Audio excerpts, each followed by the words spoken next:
Hey guys, how goes it? So if you're like myself, you're getting back into Supercard for the first time in a while, or if you're brand new to the game, it could all be a little overwhelming, so I just wanted to share some pretty simple tips and tricks to help you navigate just a little bit better.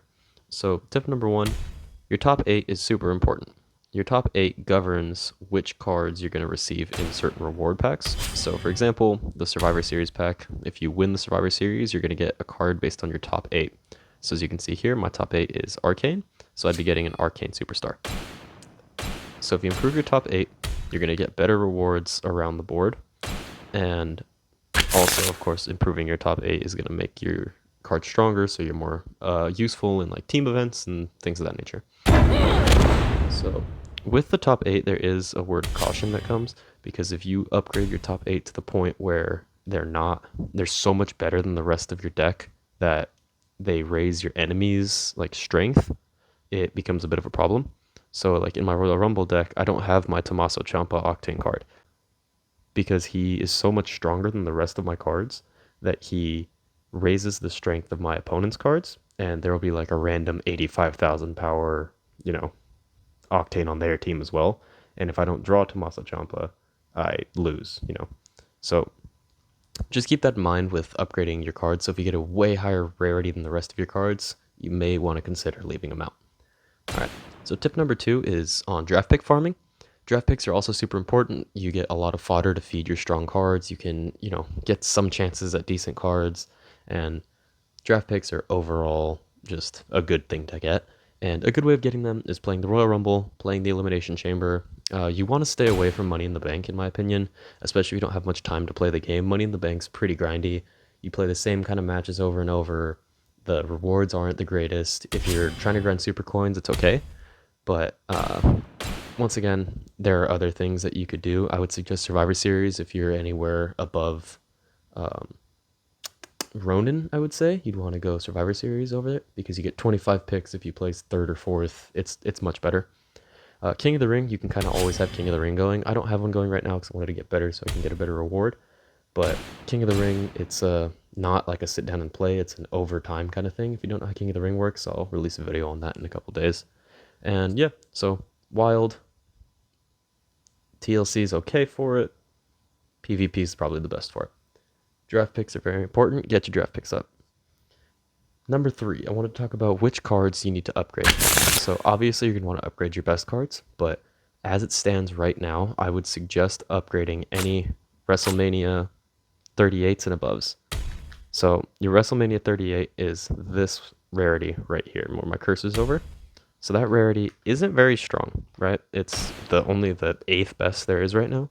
But if you're getting these cards and you're around the same rank as me, they're going to be useful to you in events like Royal Rumble and Elimination Chamber. So they're worth upgrading.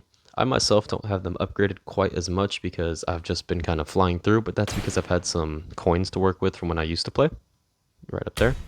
And I've kind of had the luxury of being able to buy a cool pack when it comes available, and I know a lot of people are free to play, and that's absolutely okay. That's what I'm doing from now on.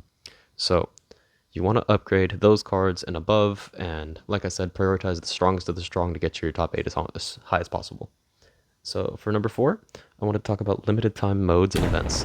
So if you're watching this video right now, it is currently the 4th of February, I believe, and the Atomic Drop event's going on, so it's Scott Steiner's event.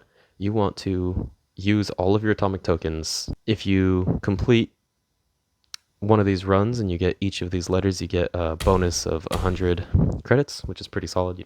Build those up.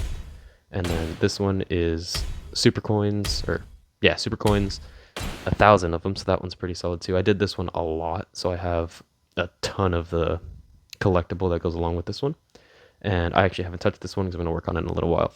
So with these limited time events that come up, they give you collectibles and you can turn them into super dope cards. Like I'm trying to work up to this do the math pack right here. And I want obviously a chance at Scott Steiner to be cool, but even if I just pull an extinction or a pixel, it's worth the work, and you get some pretty solid rewards out of it as well.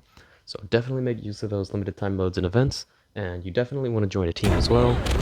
Shameless plug here. My team is open. Feel free to join. Teams work very well to give you more opportunities. They have like Team Road to Glory, Team Battleground, where you can go in, get cards that you otherwise wouldn't really have access to.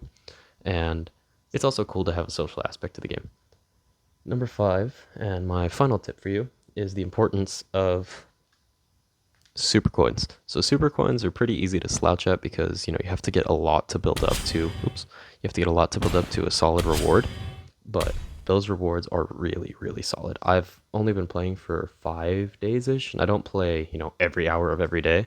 And I've already worked up to 9,000 super coins. The Scott Steiner event is really good for it if you do the IFYA, the middle one, and you get those 4 letters. Super, super good for it. And I'm already almost able to get a Royal Rumble 23 single, which is honestly what I might get because it's really, really good value.